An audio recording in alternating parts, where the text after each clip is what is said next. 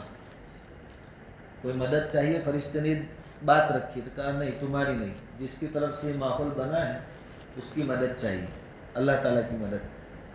اللہ تعالیٰ فرماتے ہیں قلنا، ہم نے کہا یا نارو، اے آگ، کونی بردن، ٹھنڈی ہو جائے، وہ سلامن، اور سلامتی والی۔ اب آگ کا کام ہے گرمی دینا اور جلانا۔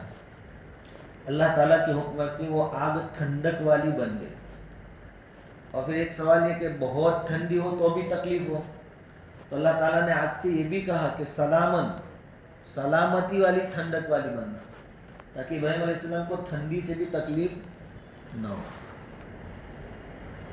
اس طریقے سے یہ معجزہ ظاہر ہوا کہ اللہ تبارک و تعالیٰ نے آگ سے حضرت ابراہیم علیہ السلام کی حفاظت فرمائی۔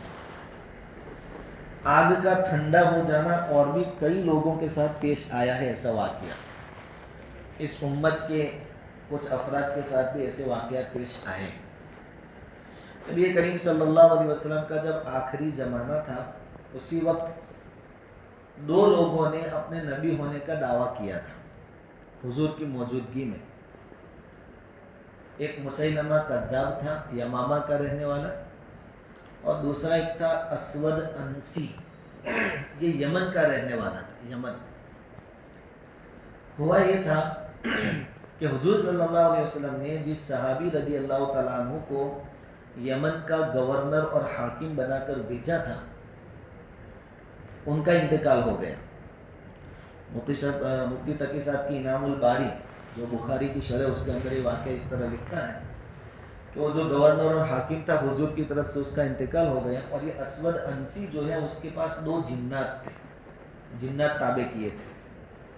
اچھا وہ آج نہیں ہے، نہیں تو ہم میں سے بہت سارے اس کے پاس پہنچ جاتے، کیونکہ جنات کو تو ہم بہت مہان سمجھتے ہیں، باپو کے پاس موکل ہے، موکل ہے، موکل ہے۔ جناتوں کا کوئی خاص رول ہوتا نہیں۔ یہ جنات حضرت سلیمان علیہ السلام نے ان کے پاس پوری مسجد بنوا لی، آدھی تعمیر ہوئی تھی اور سلیمان علیہ السلام کی روح قبض ہو گئی تھی۔ وہ جو عصا آتا ہے لکڑی، اس کے سہارے کھڑے تھے، وہ کام کرتے جا رہے ہیں، سلیمان علیہ السلام کو دیکھتے جا رہے ہیں، اور سلیمان علیہ السلام کی ڈر سے انہوں نے پوری مسجد بنا دی۔ لیکن ان کو پتہ چلا نہیں کہ سلیمان زندہ نہیں ہے، کئی دنوں سے ایسے پوزیشن میں ہے۔ اب سامنے کا جب ان کو پتہ نہیں چلتا تو پھر باپو لوگ یہاں بیٹھے بیٹھے کہ میں مکہ بھیجتا ہوں، ابھی چیک کرواتا ہوں، امریکہ بھیجتا ہوں، گھر نمبر بھیج دو، یہ سارا سسٹم دماغ سے باہر کی بات ہے۔ جناتوں کا وجود ہے اپنی جگہ، باقی اتنا پاورفل کہ آپ خالی گھر نمبر بتا دو، اب یہ منسپالٹی میں کب جائے گا، تمہارے گھر کا نمبر کب نکالے گا، ڈاکیومنٹ کب چیک کرے گا، تمہارا گھر کیسے چیک کر لے گا یہاں بیٹھے بیٹھے، یہ ساری چیزیں سمجھ سے باہر کی۔ خیر، اس لکڑی کو، اس عصے کو دیمک لگی اللہ تعالیٰ کی طرف سے، اور اس نے وہ لکڑی کھا لی۔ لکڑی کھائی، لکڑی ٹوٹی تو سلیمان علیہ السلام گرے، تب ان کو پتہ چلا کہ او ہو۔ ابھی ان کا قول نقل بھی کیا قرآن نے کہ اگر ہم کو معلوم ہوتا فلما خر تبینت الجن ان لو كانوا يعلمون الغیب ما لبثوا في العذاب المہین، کہ پہلے سے پتہ ہوتا کہ سلیمان مر گیا ہے، مر گئے ہیں، تو یہ مزدوری ہم نہ کرتے۔ اتنے دنوں سے ہم پتھر اٹھا کر لا رہے ہیں، مسجد بنوا لی ہمارے پاس، اور یہ تو کتنے دنوں سے مرے ہوئے معلوم ہوتے ہیں۔ جب یہ سامنے کی چیز ان کو معلوم نہیں ہوتی تو پھر سال پہلے کیا ہوا تھا، 6 مہینے پہلے چپل کون چوری کر گیا تھا، تو وہ ساری باتیں سمجھ میں آنے والی نہیں ہے، واللہ اعلم بالصواب۔ خیر، بات یہ چل رہی تھی کہ اس کے پاس دو جنات تھے، اسود انسی کے پاس، جس نے نبوت کا دعویٰ کیا۔ ان جناتوں میں سے ایک نے یا دونوں نے مل کر وہ جو حاکم تھے حضور کی طرف سے، ان کا انتقال ہو گیا، یہ بات اس کو بتا دی، اسود انسی کو، کہ حاکم مر گیا۔ یمن کے اندر، صنعاء کے اندر حضور کا جو حاکم تھا وہاں، جہاں یہ اسود انسی تھا، اب اس کا نبوت کا دعویٰ تو تھا ہی تھا. اس نے اپنا لشکر جمع کیا، یعنی اپنے ماننے والوں کو جمع کیے اور صنعا کے اوپر قبضہ کر لیا. راجدھانی ہے دارالحکومت، اس کے اوپر یمن کی راجدھانی، اس کے اوپر قبضہ کر لیا. اس زمانے میں وہاں ایک شخصیت تھی تابعی، حضور کے زمانے میں تھے لیکن حضور کا دیدار نہیں ہوا، اس لیے صحابی کے وہ جو لقب ہے صحابی ہونے کا وہ ان کو نصیب نہیں ہوا. ان کا نام ہے ابو مسلم خولانی رحمۃ اللہ علیہ. یہ پہلی سب کے تابعی ہیں. انہوں نے اس کی نبوت کا انکار کیا کہ اسود انسی کو میں مانتا نہیں. وہ حضور پر ایمان لے آئے تھے، اب صرف حضور کی خدمت میں حاضری باقی تھی. اسود انسی نے ان کو بلایا کیونکہ اسی شہر میں تھا وہ بھی اور یہ بھی ایک ہی شہر میں تھے. ابو مسلم خولانی کو بلائے اور کہا کہ تو مجھے نبی نہیں مانتا. ابو مسلم خولانی نے کہا میں نہیں مانتا. اور ظاہری بات ہے کہ اس کے سامنے بولنا یعنی اپنی موت کو دعوت دینا. اچھا مجھے نہیں مانتا، محمد کو مانتا ہے جو مدینہ میں، کہاں میں مانتا ہوں. اب یہ جگر گردے کی باتیں ہیں، اللہ تعالیٰ جن کو ہمت، میں ان کو مانتا. کہا کہ آگ جلاؤ، تو اس نے بھی زبردست آگ جلوائی. بعض علماء نے لکھا ہے کہ دیگ کے اندر آپ کو رکھا گیا، آگ کے اوپر دیگ چڑھائی گئی اور اس کے اندر آپ کو رکھا گیا. اور بعضوں کا کہنا ہے کہ ڈائریکٹ آگ میں ڈالا گیا. جب آگ ٹھنڈی ہوئی تو دیکھا یہ تو اندر نماز پڑھ رہے تھے. ابو مسلم خولانی کیا کر رہے تھے؟ دیگ کے اندر یا آگ کے اندر نماز پڑھ رہے تھے. آگ نے ان کو کوئی نقصان نہیں پہنچایا. جب ان کو زندہ صحیح سلامت باہر آتے ہوئے دیکھا تو سب ڈر گئے. اسود انسی اور اس کے جو چیلے تھے ڈر گئے اور انہوں نے مشورہ کیا کہ دیکھو اگر یہ بات شہر میں پھیلی تو پھر ہمارا کیا ویلیو رہ جائے گا، لوگوں کے دلوں سے ہمارا رعب نکل جائے گا. اس لیے اس آدمی کو جلا وطن کرو، یہاں سے روانہ کرو، نکالو بستی میں سے. تو ابو مسلم خولانی رحمۃ اللہ علیہ کو وہاں سے نکال دیا گیا. تری پار، جلا وطن یعنی تری پار کر دیا گیا. اب ان کے پاس تو ایک ہی آپشن تھا، جانا کہاں تھا ان کو؟ مدینہ شریف، حضور کی خدمت میں آنا تھا. یہ پہنچے مدینہ، اپنی متنی کو مسجد نبوی کے دروازے کے پاس باندھ دیا اور مسجد نبوی میں آئے تو پتہ چلا کہ حضور دنیا سے رخصت ہو چکے ہیں. اس پر علماء نے لکھا ہے کہ دیکھو 1-2 دن کا مسئلہ ان کے ساتھ ہو گیا، اس لیے ہم بھی یہ عمل کل کریں گے پرسوں کریں گے، اس پر نہ ٹالے. کل اور پرسوں نصیب ہوتا ہے کہ تھوڑا فاصلہ رہ گیا حضور کی زیارت میں. پھر انہوں نے پھر نماز کے لیے قول باندھ دیا. حضرت عمر وہاں بیٹھے ہوئے تھے مسجد میں. حضرت عمر رضی اللہ تعالیٰ عنہ کی عادت تھی کہ کوئی بھی پردیسی اجنبی آتا تو اس سے پوچھتے، مہمان ہوتا مہمان نوازی کرتے، ان کا اکرام کرتے. یہ چیز ہونی چاہیے. چندے والے سفیروں سے نفرت نہیں ہونی چاہیے، محبت ہونی چاہیے، ان کا اکرام ہونا چاہیے. یہ مدارس چلاتے ہیں. خیر حضرت عمر رضی اللہ تعالیٰ عنہ وہاں گئے. جب یہ نماز سے فارغ ہوئے ابو مسلم خولانی رحمۃ اللہ علیہ تو پوچھا کہ آپ اجنبی معلوم ہوتے ہو، کہاں سے آئے؟ کہا کہ میں یمن سے آیا. شاید حضور نے بات بتلائی ہو صحابہ کو کہ یمن کے اندر ایسا واقعہ پیش آیا ہے کہ ایک آدمی کو میری نبوت کے اقرار کی بنیاد پر اور اسود انسی کی نبوت کی جھوٹا قرار دینے کی بنیاد پر آگ میں ڈالا گیا اور اللہ نے ان کو بچا لیا. حضرت عمر نے پوچھا کہ اس نالائق اسود انسی نے ایک مسلمان کو آگ میں ڈالا تھا، وہ آگ میں سے زندہ نکل آئے تھے، بچ گئے تھے، ان کا کیا ہوا پھر؟ حضرت عمر نے ان سے پوچھا. انہوں نے واقعہ سن رکھا ہوگا اور ان کو معلوم ہے کہ یہ وہی آدمی ہے. تو یہ جو آئے تھے ابو مسلم، انہوں نے کہا ان کا نام عبداللہ ہے اور اپنی جو لقب تھا وہ بھی بتایا، صوبی یا ایسا کوئی لقب بتایا. تو حضرت عمر کی فراست یعنی حضرت عمر نے کہا لگتا ہے وہ آدمی تم ہی ہو. کہا کہ ہاں میں ہی ہوں. حضرت عمر رضی اللہ تعالیٰ عنہ نے ان کی پیشانی کو بوسا دیا اور ان کو لے کر حضرت ابوبکر صدیق رضی اللہ تعالیٰ عنہ کی خدمت میں حاضر ہوئے کیونکہ وہ امیر المؤمنین تھے اور پوری بات سنائی. اور حضرت عمر رضی اللہ تعالیٰ عنہ نے اس پر اللہ کا شکر ادا کیا کہ اللہ کی تعریف ہے، تمام تعریفیں اللہ کے لیے ہیں جس نے مجھے اپنی زندگی میں ہماری امت کا ایسا فرد دیکھنا نصیب کیا جس کے ساتھ ابراہیم علیہ السلام والا معاملہ کیا گیا. تو ایسے واقعات اس امت کے افراد کے ساتھ بھی پیش آئے ہیں. اصل میں ہمارا تو یقین ہے کہ ساری چیزیں اثر کرنے میں اپنا اثر دکھانے میں اللہ کے حکم کی محتاج ہے۔ آپ کتنے اچھے ڈاکٹر کے پاس سے دوائی لے کر آ جا رہے ہیں، دوا اصل دوا ہے، دوائی غلط لفظ ہے، دوا لے کر آ جا رہے ہیں، تو ابھی آپ کنفرم اور یقین کے ساتھ یہ نہیں کہہ سکتے کہ آپ کو اچھا ہو ہی جائے گا۔ جب تک کہ اس دوا کو آرڈر نہیں ہوگا کہ اس کو اچھا کرنا ہے، وہاں تک کچھ کام کرنے والی۔ تو اللہ تعالیٰ فرماتے ہیں کہ ہم نے آرڈر دیا آگ کو، کونی بردن، ٹھنڈی ہو جا، وہ سلامن، اور ٹھنڈی بھی زیادہ نہیں، سلامتی کے ساتھ، کہ ابراہیم کو تکلیف نہ ہو، علی ابراہیم پر، وَأَرَادُوا بِهِ كَيْدًا، اور انہوں نے ابراہیم کے ساتھ برائی کرنا چاہا، فَجَعَلْنَاهُمُ الْأَخْسَرِينَ، تو ہم نے انہی لوگوں کو ناکام بنا دیا، یعنی آگ نے کوئی اثر کیا۔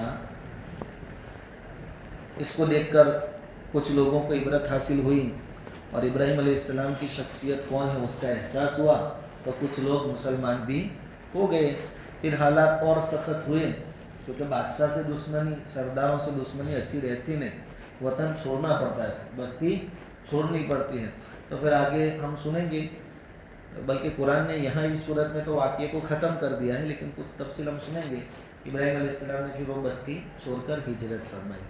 آپ تو عراق میں پیدا ہوئے تھے، پور شہر کے اندر، پھر آپ وہاں سے مصر گئے ہیں، حجاز آئے ہیں، پھر واپس آپ فلسطین گئے ہیں، اور فلسطین میں آپ کا انتقال ہوا ہے۔ بقیہ باتیں انشاءاللہ آئندہ کل سے سنیں گے۔ بہرحال پوری بات کا خلاصہ یہ کہ آدمی حق پر ہو اور اللہ کی مدد شامل حال ہو تو مخالفت کیسی بھی ہو، ماحول کیسا بھی ہو، اس پر کوئی اثر ہوتا نہیں ہے۔ آدمی حق پر ہونا چاہیے اور اللہ تعالیٰ کی مدد شامل حال ہونی چاہیے۔ یہ واقعہ مشرکین مکہ کو سنایا جا رہا ہے اس زمانے میں جب قرآن نازل ہوتا تھا، تاکہ ان کو عبرت حاصل ہو کہ آپ یہ نہ سمجھیں کہ محمد اکیلے ہیں، ان کے ساتھی کم ہیں، ہم زیادہ ہیں، ہم جیسا چاہیں محمد کو نقصان پہنچائیں گے۔ ابراہیم اکیلے تھے اور آگ میں ڈالے گئے تھے، لیکن آگ کو بھی اللہ تعالیٰ نے گلزار بنا دیا تھا۔ تو محمد صلی اللہ علیہ وسلم کے ساتھ نصرت کا وعدہ ہے، وہ چاہے اکیلے ہیں یا تھوڑے ہیں ساتھ میں، لیکن اللہ کی مدد کا وعدہ ہے، تو تم ان کو کوئی نقصان پہنچا سکتے نہیں۔